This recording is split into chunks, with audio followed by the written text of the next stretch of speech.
नै बाबुमोन जों दलंगुरि गामिया बिराद खस्थ' जाथारबायहाय फिसा फिसौ माइ दै गासिबो फबजोबलांबाय ओंखाम ओंख्रि संजानोबो जायगा गैला दाउ अमा दोननोबो जायगा गैला बिराद खस्थ' जाबाय सानसेयाव जों बोथिसेबो मोनजानो गैलासो माइ दंमोन बेखौबो बाख्रियाव दोनदोंमोन बेबो गासिबो सोमजोबलांबाय नै दिनैबो सोमलायबाय दिनै माबा जाखो खैदिन जाखो 9 दिन जाबाय जोंहा एकदम जेरैबो सारला नै दासो हाब्रुफोरखौ हला हलि हबाबो थांनोनो हाला जोङो बबे जायगायाव हगार हरबावनो आरो नै स्कुल दङ स्कुलाबो फिसा फिसौआबो थांनो जायगा गैला बिमा बिफाया मालाय बेयाव बोरै दोनलांनो हाब्रुआव आरो सारफोराबो बोरै फैनो बिराद खस्थ' मोनबाय दा बेफोर लामाफोरखौ एसे सिलि दैमाखौ गायबाम थेना होफैबा मोजां मोनगोन आरो जों गामिनि मानसिफ्रा स्कुला सानबेसे जाखो बन्द जानाया स्कुला जोंना दा सप्तासे जाबायानो बन्द जानाया फैनानै थाङो बिसोरा मा होननानै हाया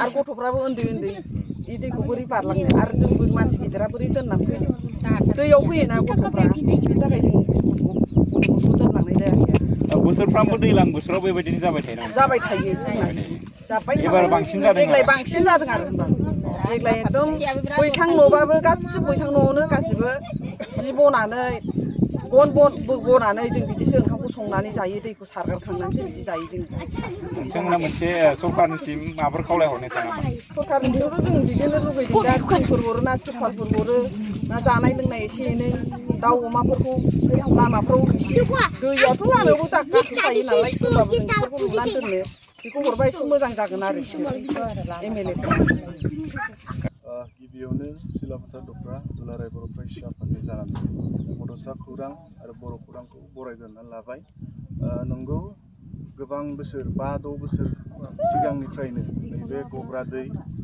आरो सिलि दै बे दैनि गरा खुरखानाय आरो बे साननैसो गोबां अखा हानायनि जाहोनाव नैबे गग्रा दै आरो सिलि दैया लोमनायनि जाहोनाव देरनायनि जाहोनाव नैबे सिलाफोथार दफ्रा दुलाराय बर' फरायसा आफादनि सिङाव थानाय दलंगुरि गामिया गोबां खहा जादों माइ आबाद मावनायनिफ्राय खहा जादों आरो रायजो राजाफ्रा गोबां थानो जानो बेबायदि सुबिदा बा थासारि गैया बेबायदि जादों गोबां दै जानायनि जाहोनाव आरो बेयावनो मोनसे गोनांथार मेसेज जोंनि फरायसालि जाय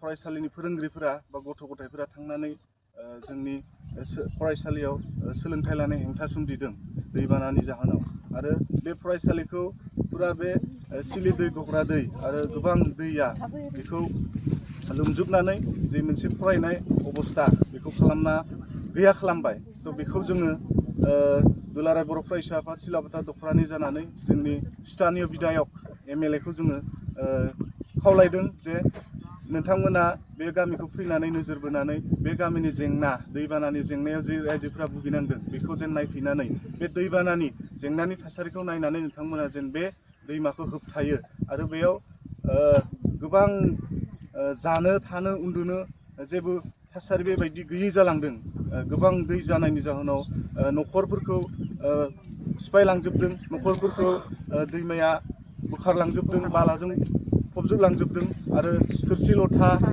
बन बायदिसिना बेफोरखौ दैया बुखारलांजोबदों बेनि थाखाय काउन्सिलनि चिफ जा BKWSCनि जा दैदेनगिरि बिथांमोनखौ मा खावलायहरनो जोङो बर' कसारि वेलफेयार अट'नमास काउन्सिलखौ बेखौनो खावलायो जे जोंनि नैबे सिलाफोथार दफ्रा दुलाराय बर' फरायसा आफादनि सिङाव थानाय नैबे दलंगुरि गामिनि जा दैमाजों बुखारजानाय बा सुबुंफोर बा गामि बेखौ नोजोर बोनानै नोंथांमोना जेन बे समस्यानिफ्राय माबायदि समाधान खालामनो हायो बेखौ जोङो गोख्रोङै खावलायबाय दिनै जोंनि सिलाफोथार दफ्रानि धेमाजि डिस्ट्रिक्ट जिल्लानि सिलावथि पन्सायतनि दलंगुरि गामिनि जोंनि दलंगुरि गामियाव दिनै आजिलय बैसागनिफ्रायनो दैबाना जानानै 25 खेब लोमबाय लोमनायावबो जोङो जेबो सुबिदा मोनैयाव जोङो आफादखौ खावलायनानै फंनैसो आफादखौ खावलायनानै जोङो दिन्थिहोदों आरो रिपर्टार फैदों लोगोआव दा दिनै जोंना फिसा फिसौनि थाखायबो जि जोम गैला जानाय लोंनाय थिग गैला बिनि थाखायनो दैया फबजोबलांबाय बुखारलांजोबबाय सोरनिबा मोसौ खानो जायगा गैला मानसि थानो जायगा गैला आलाय सिलाय जानानै दङ बेनिखायनो बिथांमोननि जोंनि जोंनि एमएलएफोरखौ जोङो एसे अननानै नायहरगोन नामा होननानै खावलायनाय थाबाय। सिनि दै आरो गग्रा दै बेसे गिदिर गिदिर दै देरना थांदों, गथ' गथाय आलाय सिलाय जादों, थोरसि दिला गोजावलांदों, सोरनाबा अमा फिसाफोराबो गोजावलांनाय लांबाय, गासिबो जि जोमबो सोरनाबा गोजावलांबाय। जों दासिमबो जेबो बैसागनिफ्रायनो दैबाना जों गामि दालांगुरिया थानोनो सुबिदा गैया, एकदम खस्थ'। सोरबा सोरबा आलिफ्राव ओरैनो न' फिसा फिसौ लुना थादों। दा बावैसो बे दै लोमनाया सानबैसे जाखो? दा बियो हप्तासेनि बारबाय, 10 दिन 9 दिन जाबाय। माथो गोबां खस्थ' जादों। थांलाय फैलाय जानायनि नङा होमबा? अखा लखा दै बानायानो बाना देरा होनना सानो। न'फ्राव लोमदों नामा? न'फ्राव हाबजोबदों, गासिबो दिनै हाबजोबदों गासिबो न'आव हाबजोबदों। आरो बिराद अमा फिसाफ्राबो जि गोदाव सोराव दिनै जेनेसो एकदम सोरनाबा सोरनाबा माइ सिबाय, सोरनाबा एकदम माइरंफ्रानो सिबाय, बरबाद जाजोब्बाय। सोरबा थानोनो ओंखाम संजानो गेस गैयिफ्रा ओंखाम संनानो गैया। आंहाथ' गेसबो गैयामोन, जि खस्थ' दिनै साहाबो मोनाखै, ओंखामबो मोनजाबावाखै। दासो जानानै माबा गामला गोजावलांदो होननासो नागिरबाय थादों, बन थोरसि बोनानै हा बुस्थु बोखांगासिनो। बर'नि जा गिदिर गिदिर दैदेनगिरिफोरखौ मा खावलायहरनो सानो? जोंखौ अननानै एसे नाहरबा मोजां जागौमोन आरो जोंना गिदिर दैदेनगिरि मिनिस्टारमोना एसे एनै माबा माबि थिंफोर हरबाबो जों एसे लामाफ्राव लुनानै बिदिनो गारगाबारना थागौमोन, मोसौ मोसा खागौमोन। दा बर'आबो आउट अफ बिटिआरआव बर' कसारि अट'नमास काउन्सिल होननाय BKWC मोननाय जादों, बा बिथांमोना दा दैदेनगिरि दङ। बेखौ मा खावलायहरनो सानो काउन्सिलखौ? बेखौ जोङो दा ओरै सानदोंमोन, जोंनो एसे दैफोरखौ बिमा गरा खारिनानै आलिफोर खोनानै एसे मोनसे नालाफोर खालामना हरबा जों एसे संसारखौ जानो हागोन नामा होनना सानदों। सिरि दैखौबो एसे जावना होबा, साइड खालामना होबा, गरा आलि खोना होबा एसे थाबथागोन खोमा, बेखौ जों सानदों आरो। बेखौ गिदिर मिनिस्टारमोना एसे नायनानै मावना होबा जोंनि थाखाय बिराद मोजां आरो। जोंनि बे दालांगुरिनि गामिनि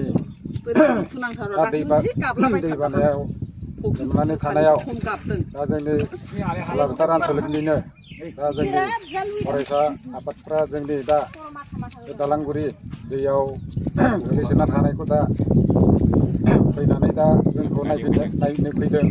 दा नायनो फैनायावनो दा जों आनसलिकनि मानसिफोरखौबो दा MLA फोरखौबो लेंहरदोंमोन, खावलायदोंमोन एसे फै होननानै नायफै, जोंनि एसे बेबस्थाफोरखौ। जोंना जानाय लोंनाय बिराद उसुबिदा जानानै दङ।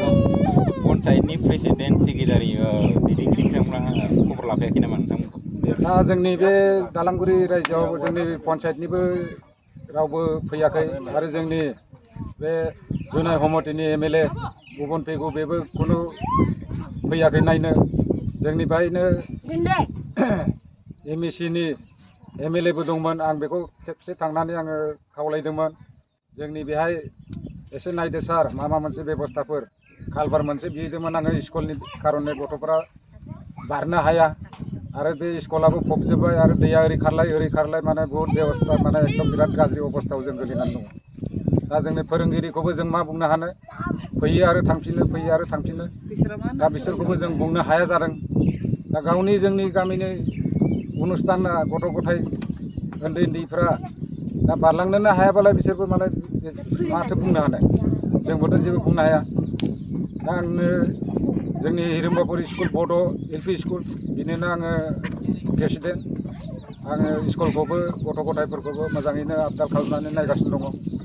दा फारसेनिफ्राय जोंना टिपकलाबो फबलाजोब्बाय, मटरफोर दंमोन सोरनाबा, बेबो दैजों लोमलाजोब्बाय। दा बिनि उफाय गैयै जादों, बबेनिफ्राय लायनानै जोङो दैखौ लोंगोन, बिदि माने जोङो सिन्था खालामगासिनो दं। आरो दा सोरबाबा खाथि खालानिफ्रायनो बिदिनो दै बाना गैयै जायगा गोबां खस्थ'आव दङ। स्कुलाथ' गोबां बन्द' जागासिनो दंब्ला स्कुला गोबाङैनो बन्द' जाबाय, आरो जोंना दा एकदम अखायानो अखा जानानै दं, 9-10 दिन जाबाय, माने पुरा एकदम दै बारासो बारा लोमगासिनो दङ माने। दा बेखायनो दा जोंनि बिटिआरनि जायगाया जोंनि MLA सारमोना एसेबो नाहरगोन नामा होननानै जोङो बेखौ एसे अबेनिफ्राय रिकुवेस्ट खालामनो सानदोंमोन आरो जोंथ' आरो गामिनियाव बिदिनो थानाय, जों सोरखौ हमनांगौ सोरखौ मानांगौ जोंथ' बेफोरखौ मिथिया। आरो बेनो जोङो गाइड बाननि खार'नै बहुद जुजिदों जोङो सिलाव सिटि पन्सायतनिफ्रायबो प्रेसिडेन्ट MLA फोरनावबो।